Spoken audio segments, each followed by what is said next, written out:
right, coming up on this edition of Today's Verdict, we're talking with attorney William Cooper and discussing everything you need to know when it comes to no fault.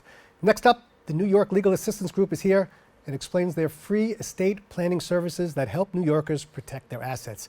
As you can see, we have much to get to, so stay tuned. Today's Verdict starts right now.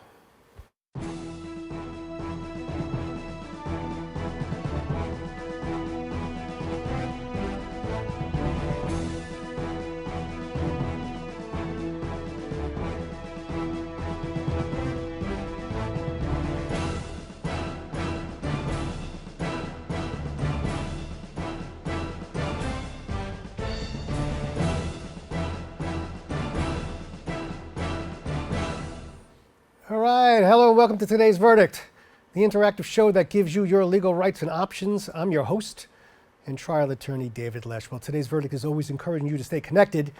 Make sure to tweet me at David Lesch and hashtag Ask Today's Verdict if you have a question. And check us out at bronxnet.tv. No fault, also known as personal injury protection, is not well known, and that is why we have an expert on set to let you know your rights if you've been involved in an automobile accident. William Cooper is here. William, good to see you. I know you as Billy, but we'll leave it as William for now. Thanks for being here. Thank you, David. It's a pleasure to be here. A lot of people don't know about no fault. They don't really understand their rights and options. But before we talk, let's talk a little bit about you. We've known each other for a very long time, college at least, but the viewers don't really know you. I'm not quite sure. Who are you?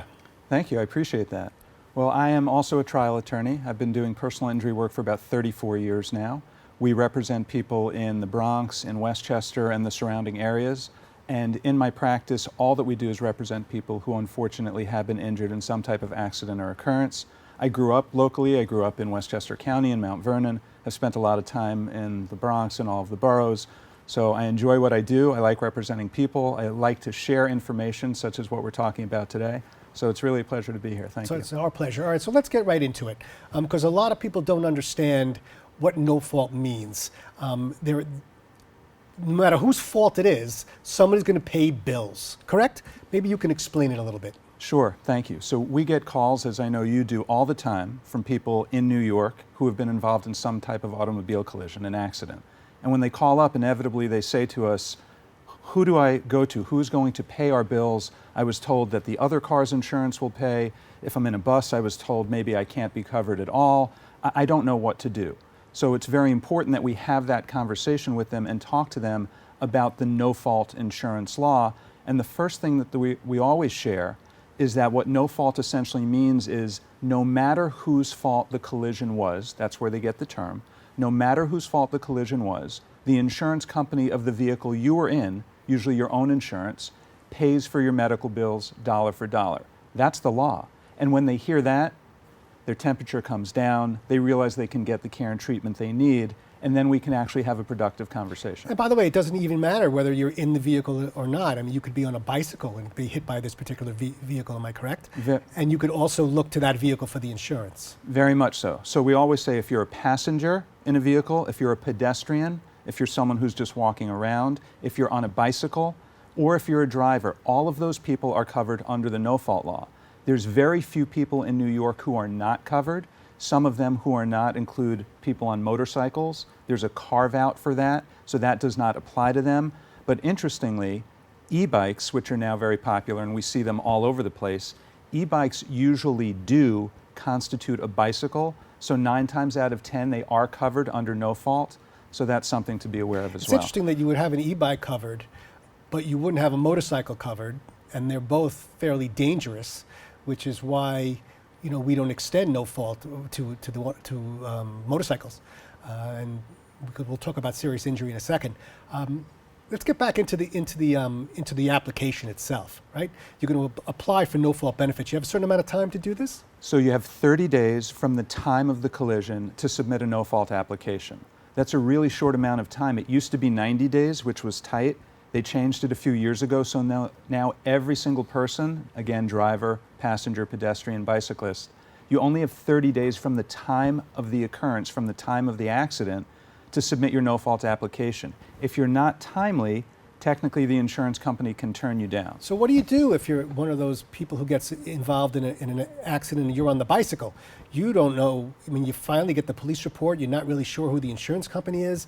You got to get this done in 30 days. How do you speed the process up? How do you make sure that you take care of yourself and you don't get past the 30 days? So the first thing we do is we encourage people, if you are involved in an accident and you are, as you said, you're searching around, you're trying to get the police report, reach out to an attorney, reach out to someone who has the experience, because at least when they contact your office, I know, or they contact our office, we'll make sure that we get in touch with whomever the insurance company is, that we help them to find out so that everything is done timely.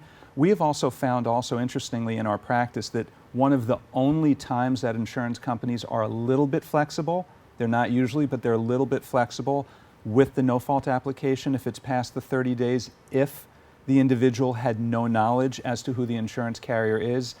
We've had some success with that, but otherwise you're right, it's really important. Let's talk a little bit about the times when there is actually no insurance, which unfortunately happens, and I'm sure you have to speak to your clients and give them the bad news. Is there any way they can make a claim against their own insurance company, let's say, if there's no insurance, or their car is sitting in the garage, or is there another company maybe that they could sue or bring an action against if there's no insurance? Sure, so let's look at it sort of as a two-prong scenario. So if you're in a situation and you're in a vehicle, so let's say for whatever reason you're picked up by a friend and you're driving somewhere, and your car that you're in, your friend does not have any insurance, so there's no coverage for no fault. In the state of New York, in order to protect everybody, the state has set up something called the Motor Vehicle Accident Indemnification Corporation. We refer to it as MVAC. And what MVAC is designed to do is to make sure that everybody is protected, so that if for some reason there is no insurance, you can apply to MVAC, which is through the state of New York, and they actually step into the shoes of the insurance company to make sure that you have all of the same benefits that you would have from a private insurance company, which means your bills will be paid, you can go to different doctors, and you are protected. And just so the viewers can know, what is that amount of money that you could recover from MVAC? So MVAC has the equivalent of what would be the minimum amount of coverage that is required in the state of New York. So you have the same benefits for no fault or PIP, personal injury protection. In other words, they will pay up to $50,000 for your medical bills. But in terms of compensation for your injuries, which is a different category, $25,000 is the maximum that you can get through. And I find, we've talked about this off camera, that it's not very easy to get MVAC to pay their full $25,000 because they're not hit with what's called bad faith. In other words, negotiating in bad faith. So they'll make you try the case, put a doctor on, spend the money just to try and get that $25,000, but you really don't have a choice. Agree. The insurance companies in general are challenging, to say the least. I always tell clients that all of these wonderful commercials that we see, and it seems like 9 out of every 10 commercials are for Liberty or State Farm or Geico. The reason is because they are multi-billion-dollar companies. So even though they've made a lot of money, they're not often willing to pay it out. But MVAC, because it is through the state of New York, is even tighter with their money. So it can be that much more difficult. All right, let's talk about some of the qualifications to be able to bring a lawsuit, even though you're in an automobile accident, let's say, whether you're driver, passenger, or pedestrian, let's say hit.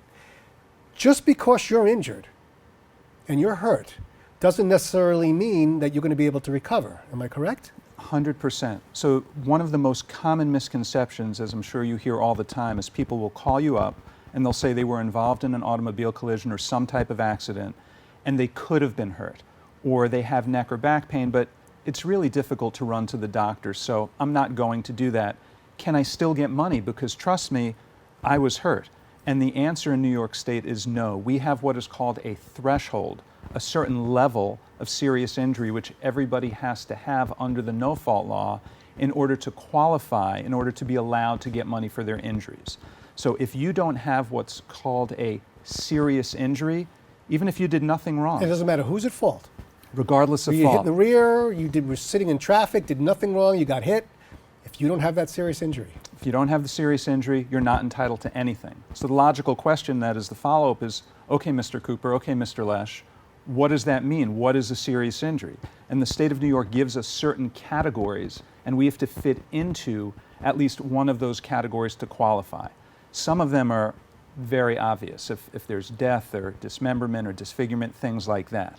But then you have some more subtle categories, which include a fractured or broken bone of some type, if you have some sort of permanent scarring, if the individual's out of work for 90 of the first 180 days following the collision, things like that. So it can get a little bit tricky in terms of who does and doesn't qualify. Now, how do you prove that you're seriously injured at trial? So the thing that I always share with clients as well is respectfully, no one cares what you say as the injured client, and no one cares what I say as the attorney.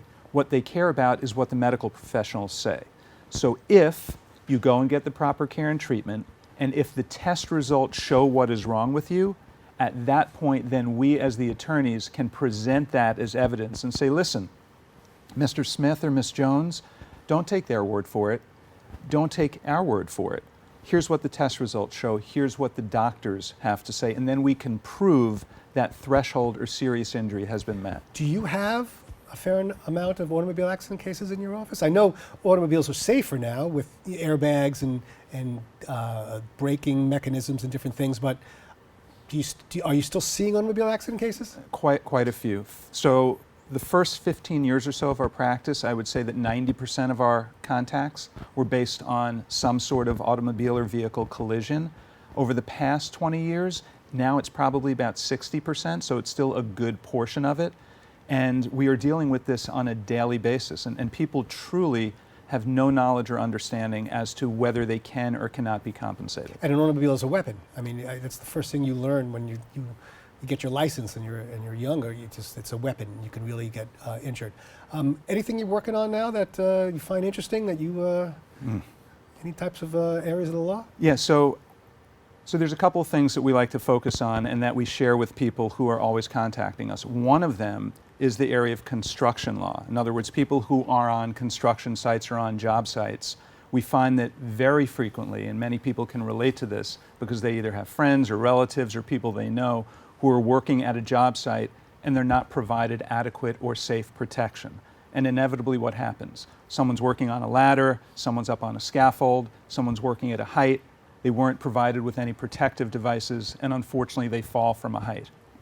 And we know the injuries can be quite significant, so we're very involved in those. Listen, the most important question to ask you is, where do we find you? Is there a website? Is there something else? Where Sure. We grab you? So I appreciate that. So our website is at Cooper, COOPER dash or hyphen law, LAW.com, Cooper-law.com. So that is where our website is. Our phone number to be contacted either in the Bronx or in Westchester is 914-428-9200. But a lot of people reach us any way possible. So it's through friends, through relations. It's our pleasure to help people. Well, it's been our pleasure having you here, and hopefully you're going to come back maybe in a couple of months and let us know how the no-fault law is shaping up. Be my pleasure. Thank you for having me. All right, well, thank you, William. We have to take a quick break, but we'll be back right after this. What's up, creative family? Discover your voice with BronxNet Community Media classes. Are you ready to bring your ideas to life? At BronxNet, we offer television production classes for community members ages 18 and over, empowering you to share your vision with the world. Get certified in field production, in-studio production, and our new exciting addition, podcast production. Once certified, you can create your own show to air on one of our 6 TV channels. It all starts with our free Unleash Your Ideas Masterclass, designed to help you plan your show idea and set you up for success on your production journey. This class is offered at the beginning of each month for your convenience. Our dedicated BronxNet team is here to support, encourage, and uplift you every step of the way. Join us and become a part of the creative force that engages and inspires the Bronx community and beyond. Sign up today and start your media journey with BronxNet. Visit bronxnet.org/education to learn more and register. Let's create something amazing together.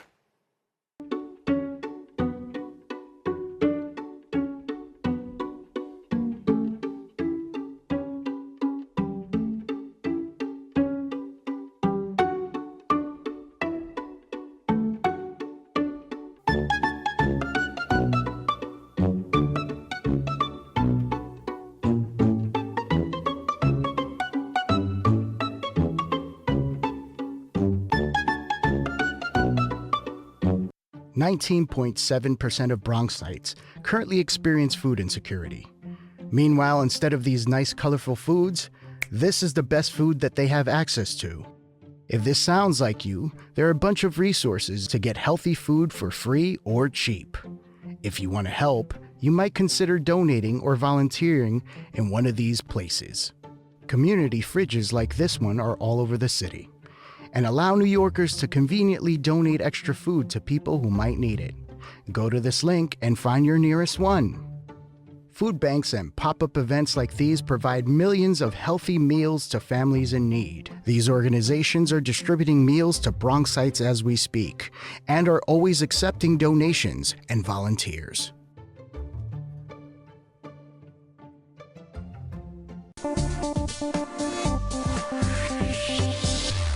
All right, welcome back. The city is offering qualifying New Yorkers no-cost help from pro bono attorneys and law schools.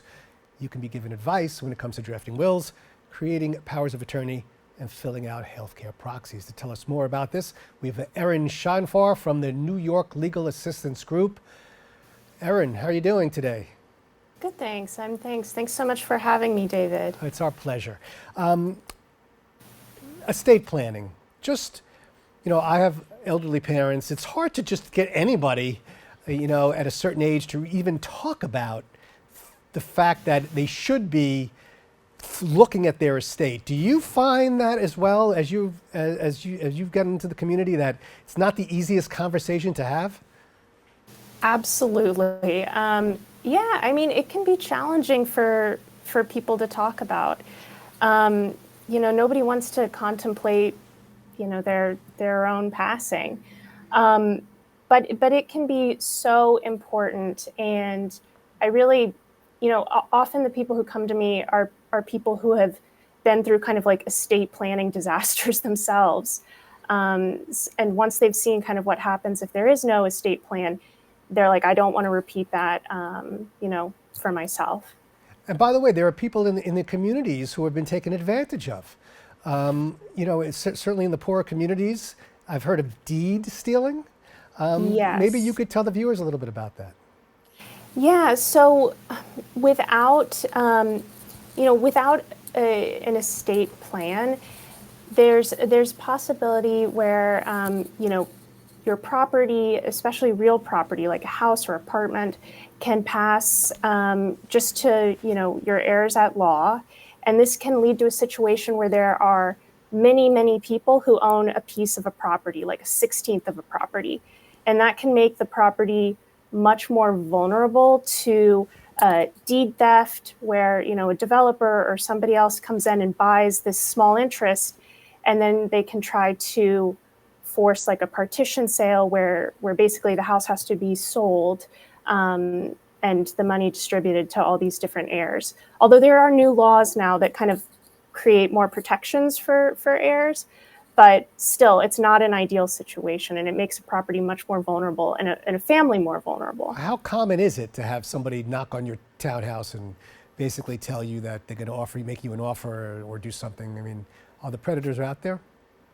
Yeah, I don't think I can say exactly how common it is. I would just say that, for people who live here in New York, that if you own real property, if you own house or land, like, it is valuable.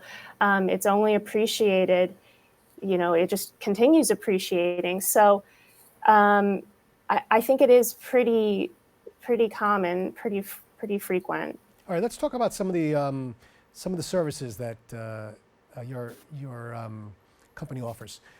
What do you want to start? You want to start with wills? Do you want to start with the healthcare proxies? Be my guest.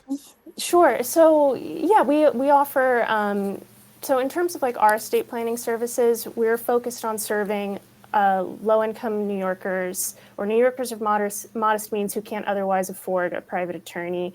We help them prepare wills so that they can set out, who they want to inherit their property. And we also, whenever we're doing wills, we also help people make powers of attorney, healthcare proxies, living wills, and something called an appointment of agent to control disposition of remains. I tell my clients that's so important that they have a will, not so much for them, but for their heirs. It makes it a little easier to to get the assets when they do pass away. Is it tough for you to Absolutely. convince people to do a will? It's hard You to. know, it really depends. I think that I think what you said is exactly right. Like I sometimes can get people on board just by saying, really, this is like a gift to your family. This is a gift to your children, or whoever you want to inherit your property, because they'll be dealing with, your passing, which is already potentially going to be a stressful situation, and it will be a relief just to say, okay, look, these are the instructions. This is what mom or dad or whomever wanted. Now we just can carry them out. Healthcare proxies, Mhm. so important. What are those? Healthcare proxies are an extremely, extremely simple document. It lets a person say who they want to make medical decisions for them, if and only if they can't make those medical decisions themselves, and a doctor has certified that they can't make those decisions. It is so key. I mean, there's default state law that says if you're in a hospital or a nursing home, your kind of next of kin can make a decision for you. They can be your surrogate. But a healthcare proxy lets you choose who you want. It doesn't have to be a family member. And also, the healthcare proxy applies outside of a nursing home, outside of a hospital. Listen, So for like outpatient surgery or I things don't want like to that. put you on the spot, but if we're talking about powers of attorney or we're talking about healthcare proxies, is there a difference? Is there one you would recommend? How do you decide? Yeah, that's a great question. So, healthcare proxy covers only medical decisions while you're alive, and if you can't make those choices yourself. A power of attorney covers your finances and your property, again, only while you're alive. And you can set it up so that, it could have power if you lose capacity, or you can create a power of attorney that just has power as soon as you sign and the person you're naming as your agent signs. So let's say your will basically delineates how you're going to, how you expect to end your life, or when your life eventually ends, and who is supposed to be taking care of you and making those life decisions for you when you're in the last phases. What takes over? The will that talks about whether or not you have the wherewithal to be able to let somebody else make the decisions for you, the healthcare proxy, or the power of attorney. Somebody may have each. There may be the sister has the power of attorney, the brother has the healthcare proxy, and the will says that the kids will make the final decisions. Yeah, I mean, so the way that it usually works is like the power of attorney is during life, the healthcare proxy is during life. If you have both of those, you're kind of comprehensively covered if you lose capacity. The will gets power as soon as you pass away. So once you pass away, then the will takes over and it says who's in charge and how your property is distributed. So if you're alive and you lose capacity, like you're in a coma or something, then it's going to be the power of attorney or the healthcare proxy that would kind of control at that point. But you're right, there are tons of complicated situations if people have multiple of these documents. So how are you getting the word out to the various communities that you're providing these free services? Yeah, so we're reaching out to community partners. Community partners are spreading the word. I do a lot of community presentations all over the city. So that's kind of how we're spreading it, just by any means possible. Yeah, I'll talk anybody's ear off about these documents and the importance of making them. When you're in the courtroom, a lot of times there's an issue. That's why you need a lawyer. It's not necessarily just to probate a will, but because somebody's contesting the will or somebody's contesting healthcare proxy. Do you find that you get brought into these contests at all? Yeah, so I will say that it has not happened, knock on wood, for the documents that I have prepared. But I do get people who contact me about contested issues. At that point, that's kind of like a litigation zone. So we don't actually deal with those disputes. But it can happen. And what I would say is, like, at least for my clients, we do a lot of counseling about, like, the person you've chosen. Have you ever created these documents in the past? okay, if you have, do we want to address and cancel the prior documents? I would think that this work is very rewarding because you're really helping an aging population protect themselves when they can't protect themselves any longer, and they've put these documents, in play. But it's I would always think just getting them to sit down and fill them out, getting the witnesses there and the notary there and everybody you need, it's not so easy, but I guess somehow you coordinate it.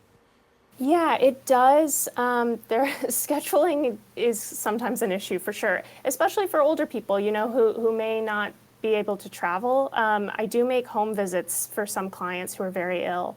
But yeah, it is. I mean, what I would say is mostly it's empowering people empowering older adults to set out what their wishes are, and to set out what their wishes are. It's really, it's not so much that they can't make decisions for themselves. It's letting them choose what they want to happen if they find themselves in that kind of a scenario. And I tell clients, I hope you never have to use these documents. And it's accepting the fact that you're not going to be here forever, and that there are certain steps that you should be taking to make things easier when you're not here. Also to help make your decisions for you when you can't tell us what you want and you're laying in that hospital and you can't tell us whether you want to be kept alive on life support or something like that. At least we know your wishes. I mean, that's why it's so important. Yeah, absolutely. But I think you're totally right that sometimes that can be part of the reason why it's sometimes hard for people to sit down and have these conversations and start thinking through these things. But it's so important to make these documents when you are well, when things are going fine in your life. It's harder, or it can be harder to make them if you're in a crisis scenario and you really don't want to find yourself in that situation or have your family be in that situation where they're kind of scrambling. We don't have too much time. Where do we find you? That's very, very important. Yes, so you can reach me at NYLAG.org. The Advanced Planning Practice is my particular team, and we have our own page with, so you can feel free to reach out to us there. Or you can just, call NYLAG. I'm happy to share our number, which is 212-613-5000. Well, Erin, I want to thank you very much. Really good stuff. And we'd love to have you back to talk a little bit more about estate planning, if you would. Absolutely. Thanks so much for having me. It's our pleasure. All right, that's all the time we have today. I'd like to thank our guests for joining us, and of course you, the viewers, for watching. If you missed any part of today's show, be sure to check it out at bronxnet.tv. Also, remember, if there's a legal issue or topic you'd like to see on a future edition of Today's Verdict, feel free to contact me at davidlesch@bronxnet.org or tweet me at davidlesch, and make sure to hashtag #AskToday'sVerdict. From myself and all of us at Today's Verdict, always remember, know your rights, know your issues, reach a verdict. I'm David Lesch, and we'll see you again in 2 weeks with an all-new episode of Today's Verdict right here on BronxNet. You take care.